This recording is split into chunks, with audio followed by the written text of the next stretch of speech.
Back. This gentlelady from Alaska's time. She yields back. Is there further discussion on the bill? Mr. LaMalfa, you're recognized. Thank you, Mr. Chairman. For Mrs. Boebert, I support the bill.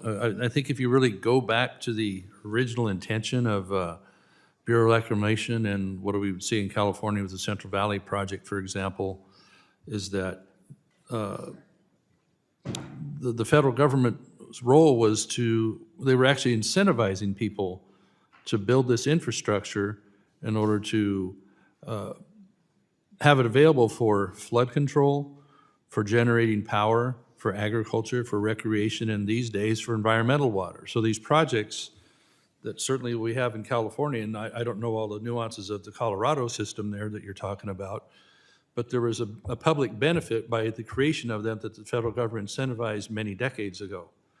And so whether we're talking about interest being charged on these particular projects or others, in that the folks want to pay that back early would actually save taxpayers on the lost opportunity of interest that would have been generated. So they want to pay this off.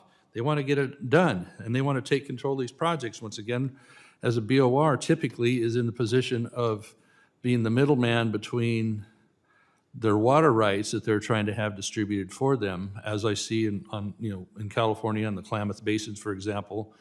These people would like to own their project. The BOR can't even tell them what they owe decades later, how much is left to pay the debt, so they know what there is to pay off.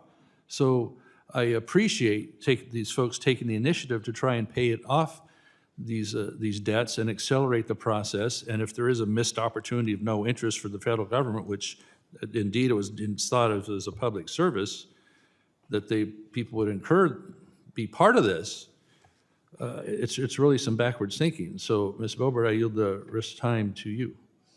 Thank you very much.